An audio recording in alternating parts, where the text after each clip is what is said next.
18वीं Lok Sabha NDA में के नरेंद्र मोदी की अगुवाई में बीजेपी के नेतृत्व वाला एनडीए एक बार फिर से सरकार बनाने के लिए आज अपना दावा पेश करने वाला है। लेकिन उससे पहले आज की और इस वक्त की ये तस्वीर है एनडीए संसदीय दल की बैठक की। और एनडीए संसदीय दल की इस बैठक में सहयोगियों के साथ सामने आ रही ये तस्वीर, सहयोगियों के साथ किए गए संकल्प की जो बड़ी बातें अपने संबोधन में नरेंद्र मोदी की तरफ से कही गई हैं, वो बातें एक बार फिर से आपके सामने होंगी। लेकिन उससे पहले ये तस्वीर देखिए जहां नरेंद्र मोदी के नाम का प्रस्ताव एनडीए की बैठक में सबसे पहले रखा गया। राजनाथ सिंह ने प्रस्ताव पेश किया। एनडीए की बैठक में नरेंद्र मोदी को संसदीय दल का नेता चुना गया।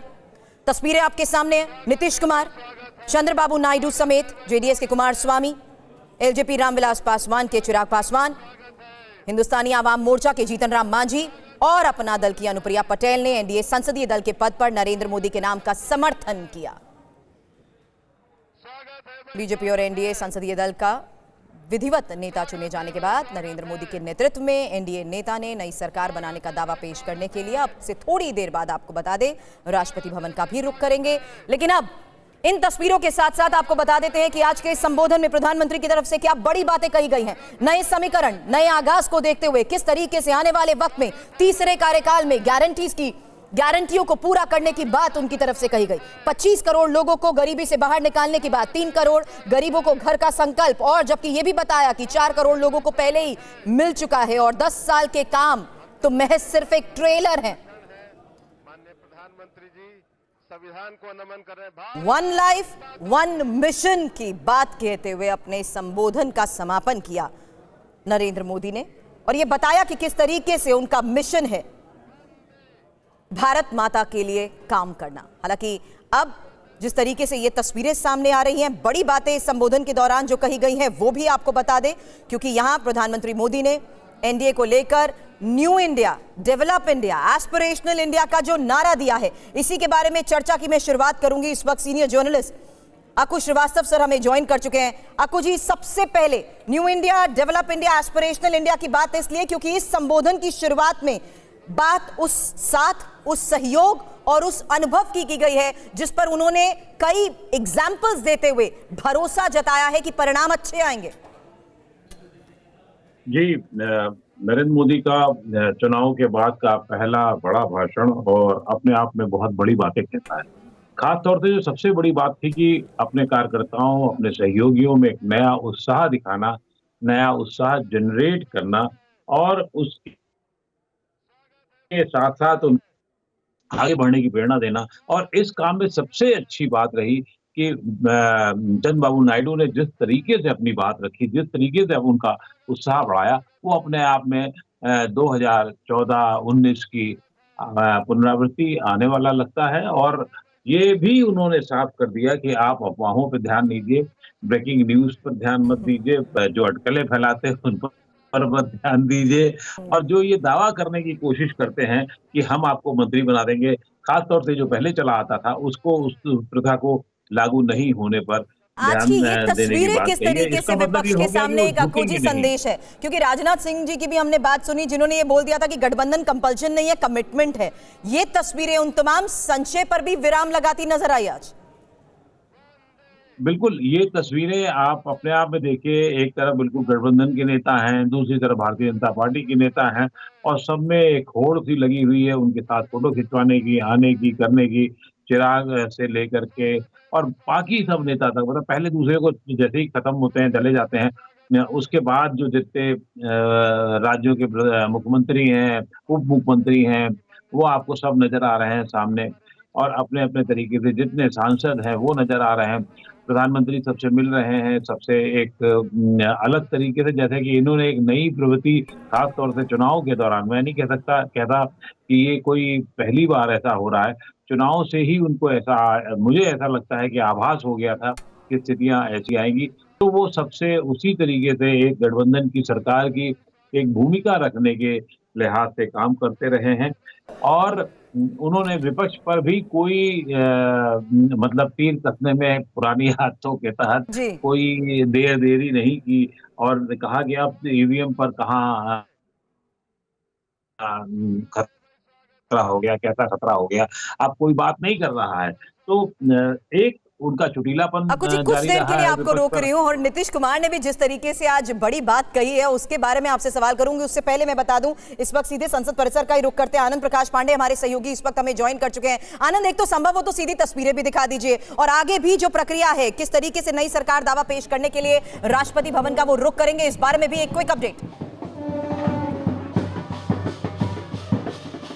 प्रधानमंत्री नरेंद्र मोदी को एनडीए ने संसदीय दल का नेता चुन लिया है। अब से कुछ देर बाद पहले प्रधानमंत्री नरेंद्र मोदी लालकृष्ण आडवाणी और मुरली मनोहर जोशी घर जाएंगे, उनका आशीर्वाद लेंगे और उसके बाद वो सीधा राष्ट्रपति भवन जाएंगे दावा पेश करने के लिए। और संसद भवन के बाहर हम देख रहे हैं कैसे प्रधानमंत्री को संसदीय दल का नेता चुना गया। यहाँ पर आपको आवाज़ आ रही हुई कैसे ढोल नगाड़े और बाजे बजाए जा रहे हैं यहाँ पे और जश्न मनाया जा रहा है। और बार बार ये कहा जा रहा है कि जिस तरह से लगातार केंद्र की सत्ता में तीसरी बार एनडीए की वापसी हुई है प्रधानमंत्री नरेंद्र मोदी की अगुवाई में, ऐसा 60 सालों बाद हुआ है। ये ऐतिहासिक मौका है और इसी खुशी में लगातार यहाँ पर ढोल और नगाड़े बजाए जा रहे हैं।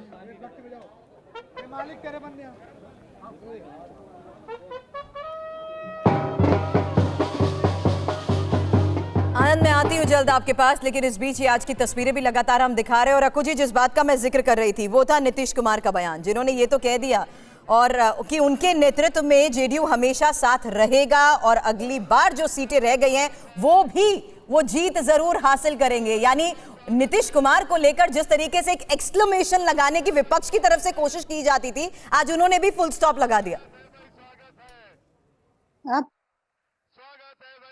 दोनों ही बड़े दलों का, खास तौर से जो एनडीए के दोनों बड़े दल है, टीडीपी और नीतीश कुमार का जेडीयू, ये दोनों ही दल अपने आप में बहुत महत्वपूर्ण हैं और उन्होंने अपनी छाप इसलिए लगाई कि उसमें उनका भी भला है, उनके राज्य का भी भला है, देश का भी भला है।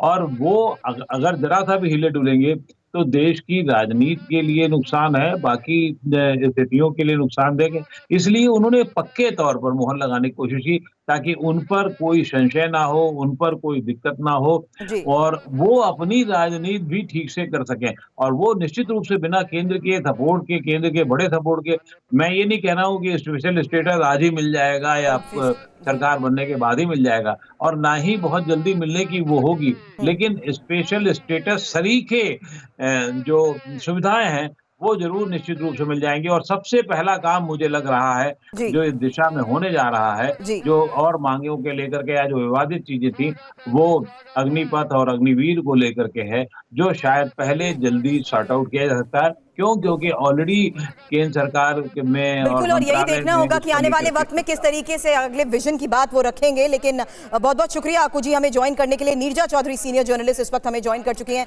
नीरजा जी, प्रधानमंत्री का ये संबोधन भी आपने सुना होगा, किस तरीके से गुड गवर्नेंस देने की ताकत उन्होंने बताया एनडीए का मतलब है।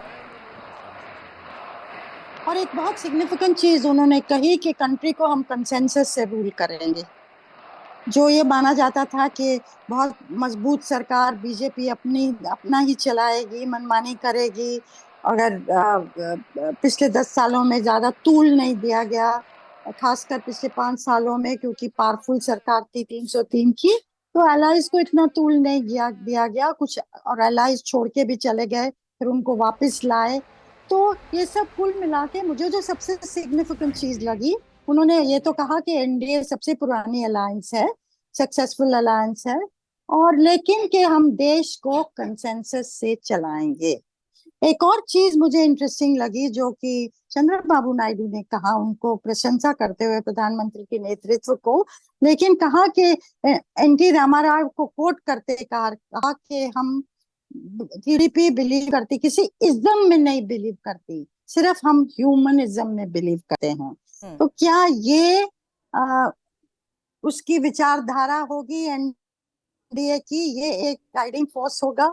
मतलब हिंदुत्व के ऊपर इतना फोकस नहीं किया जाएगा अब, और देश को चलाने पे किया जाएगा, इकोनॉमी में किया जाएगा, टेक्नोलॉजी में भी बहुत। चंद्रबाबू नायडू और एक सोबर एलाय के तरह माने जाते हैं चंद्रबाबू नायडू। राइट मैम, इसी बयान के आधार पर आपके जैसे एक्सपर्ट्स के साथ हम ये समझने की भी कोशिश करते हैं नीरजा मैम कि आखिर किस तरीके से आने वाले वक्त में ये सहयोग और ये साथ अपने अनुभव के तहत बड़े बड़े परिणाम के भी दावे कर रहे हैं। एक और छोटा सा सवाल मैम आपसे लेना चाहूंगी, क्योंकि ये भी साफ तौर पर कह दिया गया कि ये कोई कंपल्शन नहीं है, ये कमिटमेंट है। हालांकि ये बात राजनाथ सिंह की तरफ से कही गई थी शुरुआत में, लेकिन प्रधानमंत्री की तरफ से भी यही बात अलग शब्दों में दोहराई गई कि ये सब कुछ ऑर्गेनिक है।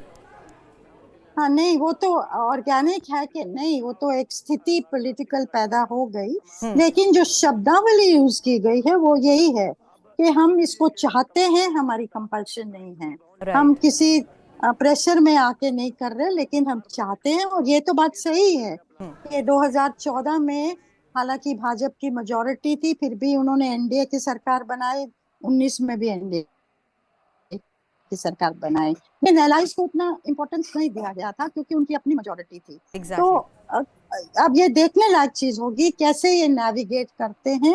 क्या प्रधानमंत्री का एक नया स्वरूप दिखेगा, एक कंसेंसस से हर चीज होगी, सब कंसल्टेशन से होगा और एलाइज के आइडियाज लिए जाएंगे, वो तो क्लियर ही है। अपनी पार्टी के अंदर सीनियर नेताओं को ज्यादा इम्पोर्टेंस मिलेगी, ऑपोजिशन के जो कंसर्न्स हैं उनको भी एड्रेस किया। बिल्कुल मैम, आपके पास मैं जल्द वापस लौटती हूँ। एक बार मुझे संसद परिसर का रुख करना होगा, हमारे सहयोगी आनंद प्रकाश वहां पर मौजूद है। और आनंद, एक बार फिर से सीधी तस्वीरें तो दिखाएं, लेकिन जो बात यहाँ पर सीनियर जर्नलिस्ट भी कह रहे हैं, ये साफ तौर पर कह रही है कि इस बार मिलकर साथ चलते हुए सबके सहयोग के साथ साथ उनके अनुभव को किस तरीके से इस्तेमाल किया जाएगा। आज इस संबोधन के दौरान ये भी मैसेज मिल गया और देखना यही होगा कि सब कुछ कैसे नेविगेट होगा।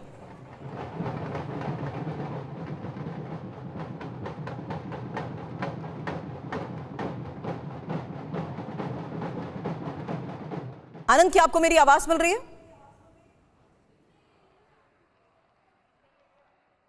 आनंद के पास मैं एक बार फिर से जाने की कोशिश करूंगी, लेकिन उससे पहले नीरजा मैम, एक और बड़ी बात जहां हमने सुना कि किस तरीके से आज विपक्ष पर उन्होंने वार किया और राहुल पर तंज कसा। मैं आपके पास आती हूं मैम। आनंद, आपको आवाज मिल रही है तो एक बार फिर से सीधी तस्वीरें भी दिखाएं।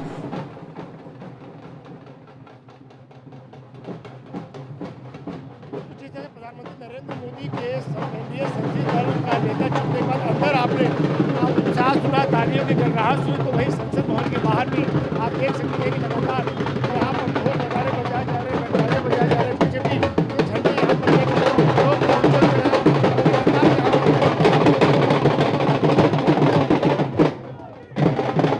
लगातार मोदी के नारे लग रहे हैं।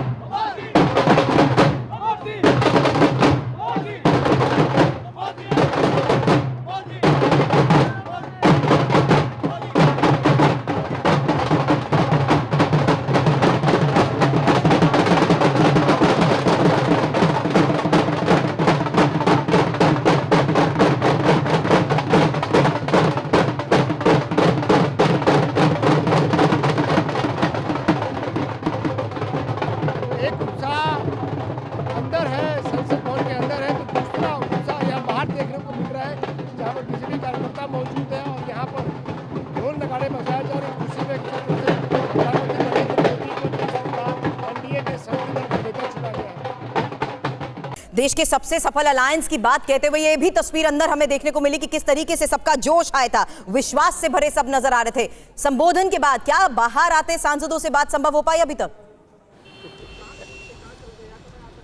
बिल्कुल सुरभि, मनोज तिवारी इस वक्त हमारे साथ हैं। अब ये भी मनोज जी, कितना बड़ा पल, प्रधानमंत्री का इतना जोरदार स्वागत, एनडीए का नेता चुने गए हैं, क्या कहेंगे आप? इससे बड़ा पल कुछ हो नहीं सकता। तीसरी बार नरेंद्र मोदी जी नेता चुने गए हैं और नीतीश जी का भाषण उठाइए, चंद्रबाबू नायडू जी का भाषण उठाइए, जो आज उन्होंने जो शब्द बोले हैं, आप चिराग पासवान के भाषण देखिए, उनके शब्दों में जो आज नरेंद्र मोदी जी का विशाल परिचय आज देश को, इस देश की जनता का आभार किया है, वो निःशब्द है। हम लोग बहुत बहुत धन्यवाद देश को। विपक्ष पे भी जोरदार हमला बोला है, कहा है कि वो तो कांग्रेस पार्टी पे भी हमला बोल दो, वो तो गर्त में जा रही है पार्टी, एक विजन भी रखा और विपक्ष पे हमला भी बोला। मोदी जी ने जो हमला किया उससे ज़्यादा बड़ा नीतीश कुमार जी ने किया। क्या कहा? नीतीश कुमार जी ने ऐसा धूरा बनाया उन लोगों का, इन लोगों का कोई भी कहीं जगह नहीं है देश में। अब नीतीश कुमार जी का भाषण बहुत ही मज़ेदार है। विपक्ष के परिप्रेक्ष्य में। क्या कहेंगे? इंडिया ब्लॉक में भी पहले उत्साह का माहौल देखा जा रहा था, लेकिन आज जिस तरह से एनडीए ने एकजुटता दिखाई, अब प्रधानमंत्री मोदी एनडीए के नेता चुने गए और अगले 5 साल ने 10 साल का विजन रखा है उन्होंने। एनडीए कल भी एक था, आज भी एक है, और इस बार तो जो कमिटमेंट के साथ चले हैं उसका मैं शब्दों में वर्णन नहीं कर मैं सकता। आपके पास जल्द वापस आती हूं। सुमन बात कर रहे थे मनोज तिवारी के साथ, जो बता रहे थे प्रधानमंत्री के संबोधन के बाद किस तरीके से सभी का जोश और विश्वास हाई हो चुका है। पीयूष, आपके पास आना चाहूंगी, क्या संभव हो पाई सांसदों से बात अब आपकी भी? बिल्कुल, देखिए, कुछ सांसदों से मेरी बात हुई और उन्होंने हर्ष जाहिर करते हुए कहा कि प्रधानमंत्री नरेंद्र मोदी तीसरी बार फिर से प्रधानमंत्री पद की शपथ लेंगे और अभी वो एनडीए के नेता चुने गए हैं और थोड़ी देर पहले ही जेपी नड्डा और अमित शाह और राजनाथ सिंह राष्ट्रपति भवन की ओर रवाना हुए हैं। थोड़ी देर में प्रधानमंत्री नरेंद्र मोदी का कॉन्वॉय भी यहां से निकल करके राष्ट्रपति भवन की ओर रवाना होगा। देखना ये है कि इसके बाद वो लालकृष्ण आडवाणी जी और अपने जो वरिष्ठ नेता हैं मुरली मनोहर जोशी जी, उनके पास जाकर के आशीर्वाद लेंगे, ये बताया जा रहा है। और इसके बाद ये ज़रूरी है कि उनके भाषण में गौर किया जाए कि उन्होंने आज देश की समृद्धि के लिए, देश के डेवलपमेंट के लिए, देश के एस्पिरेशंस के लिए, और अहम बात ये थी कि उन्होंने इकोनॉमी को लेकर के कई अहम बातें की। उन्होंने सीधे तौर पर कहा कि दुनिया में अब भारत को 5वें से तीसरे नंबर की अर्थव्यवस्था बनाना है। उसी तो कुल विजन के तहत अभी फिलहाल सांसद क्या कह रहे हैं, उनसे लगातार हमारे सहयोगी बात कर रहे हैं। अभिजीत और जीत भाटी भी इस वक्त मुझे ज्वाइन कर चुके हैं और पीयूष ने खबर दी कि किस तरीके से आप सभी राष्ट्रपति भवन के लिए रवाना हो चुके हैं। अभिजीत, आपके पास आना चाहूंगी, क्या बातचीत हुई आपकी सांसदों के साथ प्रधानमंत्री के संबोधन के बाद?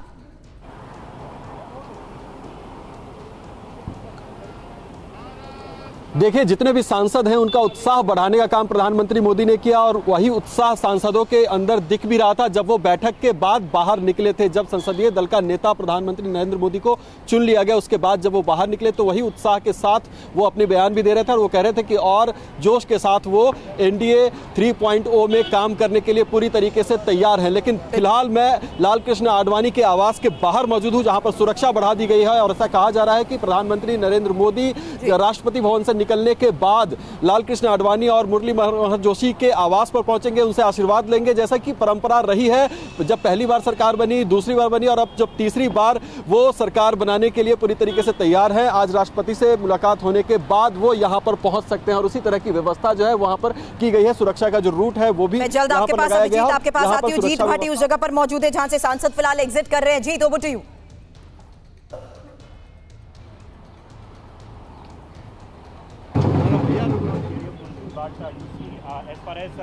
जी, एक बार अपना सवाल दोहराएं। जीत, आप सीधी तस्वीरें भी दिखाएं।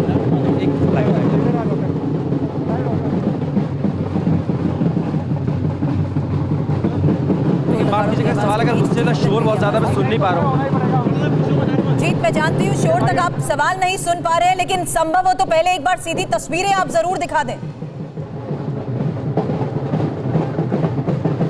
बिल्कुल, देखिए यहाँ पर आपको बता दूं कि बैठक खत्म हो चुकी है और देखिए सामने से जो है तमाम नेताओं का आना का सिलसिला जारी है। मनोहर लाल खट्टर जो हैं वो यहाँ से निकले, जो कि पहले हरियाणा के मुख्यमंत्री अब सांसद चुने गए हैं। और देखिए जिस तरीके से प्रधानमंत्री ने कहा तमाम सांसदों को कि जो 2 दिन निराशा रही वो नहीं होनी चाहिए थी। देश जानता है कि हम हार नहीं सकते और हमारे संस्कारों में है कि विजय पे बहुत ज़्यादा उत्साह नहीं होता और हार पे बहुत ज़्यादा परेशान नहीं होते। यही संदेश दिया गया है कि आप अपनी एनर्जी को बूस्ट रखें और थोड़ा दिखाइए किस तरीके का माहौल जो है बाहर लगातार जहाँ ढोल नगाड़े बज रहे हैं, आतिशबाजी हुई और उत्सव का एक माहौल बना हुआ है, क्योंकि अब तीसरी बार जो है तय हो गया है कि नरेंद्र मोदी ही देश के प्रधानमंत्री होंगे। तमाम जो नेता है उन्होंने एनडीए के नेताओं ने उनको अपना नेता चुना है। संसद में बैठक हुई और देखिए इस बैठक के बाद लगातार जो नेताओं के आने का सिलसिला है वो यहाँ पर जा रही है और ये तय हो गया है कि एनडीए की गठबंधन की सरकार है वो 9 जून को जो है शपथ ली जाएगी और उसी को लेकर के बैठक बुलाई गई थी। तस्वीर अब साफ हो चुकी है और साफ तौर पर जिस तरीके से हमने देखा कि नीतीश कुमार जिनके ऊपर बहुत सवाल उठ रहे थे कि क्या वो इंटैक्ट रहेंगे नहीं रहेंगे, उन्होंने जिस तरीके का गेस्चर जो है प्रधानमंत्री के लिए दिखाया वो अपने आप में जो है काबिल तारीफ है। और देखिए अब एक एक करके नेताओं का आना शुरू हो गया है। यहाँ पर बीजेपी के जो अध्यक्ष दिल्ली के प्रिंस सचदेव भाई आ रहे हैं। जी क्या क्या बात है? चलिए जीत, मैं जल्द आपके पास लौटती हूँ। तो अब तीसरी बार सरकार बनाने के तहत ही अब राष्ट्रपति भवन का रुख कर चुके हैं प्रधानमंत्री नरेंद्र मोदी भी, और बताया यह भी जा रहा है कि जल्द लालकृष्ण आडवाणी के साथ साथ मुरली मनोहर जोशी का आशीर्वाद लेने के लिए भी वो जा सकते हैं। संसद परिसर से ही हमारे संवाददाता लगातार इस बड़ी खबर पर हमें अपडेट कर रहे हैं। और आइए सीधे आपको लालकृष्ण आडवाणी के घर के बाहर की तस्वीर दिखाते हैं, जहां पर अब इस वक्त नरेंद्र मोदी पहुंच चुके हैं और तीसरी बार प्रधानमंत्री बनने से पहले अब मुलाकात करने के लिए लालकृष्ण आडवाणी से उनका आशीर्वाद लेने के लिए नरेंद्र मोदी वहां पर पहुंचे हैं। Over to you Abhijit.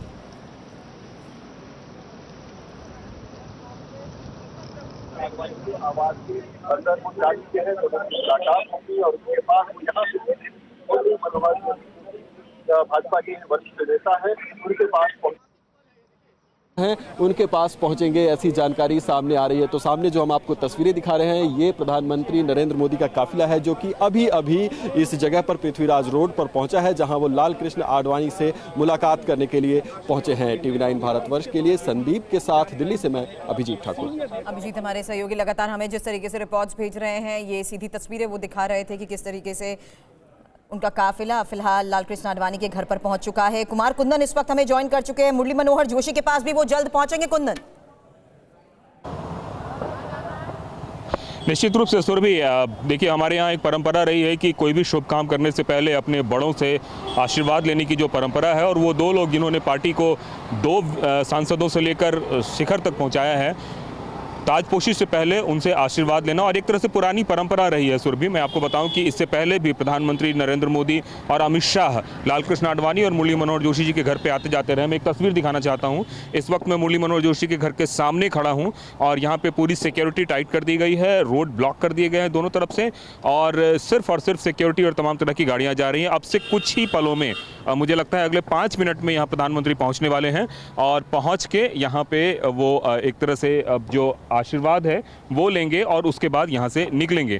तो मुझे याद है कि पिछली बार भी जब 2019 में भी वो चुन के आए थे, तो उसके बाद भी शपथ ग्रहण के पहले यहाँ पे आके उन्होंने आशीर्वाद ग्रहण किया था, और इसके अलावा भी समय समय पे वो मुरली मनोहर जोशी के घर पे आते रहते हैं और अपना जो है एक तरीके से कह सकते हैं कि बतौर गार्जियन के तौर पे मानते हैं और आशीर्वाद।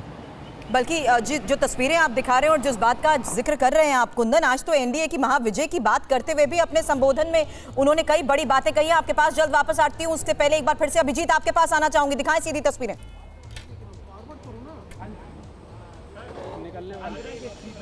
जी बिल्कुल, प्रधानमंत्री नरेंद्र मोदी लालकृष्ण आडवाणी के आवास के भीतर मौजूद हैं। जिस वक्त वो यहाँ पर पहुंचे थे, हमने आपको सीधी तस्वीरें दिखाई थी और अब आप देख सकते हैं कि गाड़ियां रिवर्स होनी शुरू हो गई, यानी कि प्रधानमंत्री नरेंद्र मोदी लालकृष्ण आडवाणी का आशीर्वाद लेने के बाद, उनसे मुलाकात करने के बाद अब यहाँ से निकलने वाले हैं। जो उनके काफिले का जो कैवलकेड का जो अरेंजमेंट होता है वो बदला जा रहा है, यानी कि जिस रास्ते से वो आए थे उसी रास्ते अब ये वापस की अरेंजमेंट लग रही है। इससे सीधा सीधा स्पष्ट होता है कि प्रधानमंत्री नरेंद्र मोदी किसी भी समय अब लालकृष्ण आडवाणी के आवास से निकलेंगे और यहाँ से वो सीधे मुरली मनोहर जोशी जी से मुलाकात करने के लिए यहाँ से उनके पास जाएंगे, उनका आशीर्वाद लेंगे। तो जिस तरह की जानकारी सामने आ रही थी उसी के मुताबिक आप देख सकते हैं कि जो तस्वीरें हम आपको सीधे सीधे दिखा रहे हैं कि प्रधानमंत्री नरेंद्र मोदी राष्ट्रपति से मुलाकात करने के बाद सीधे वो लालकृष्ण आडवाणी के आवास पर पहुंचते हैं और उनसे इस वक्त उनके आवास के भीतर मुलाकात चल रही है। उनका आशीर्वाद वो यहाँ से लेंगे और उसके बाद दूसरे वरिष्ठ नेता जो बीजेपी के रहे हैं उनके पास जाएंगे, यानी कि मुरली मनोहर जोशी के पास जाएंगे। तो जो परंपरा उन्होंने शुरू की थी उस परंपरा का निर्वहन करते हुए वो दिख रहे हैं और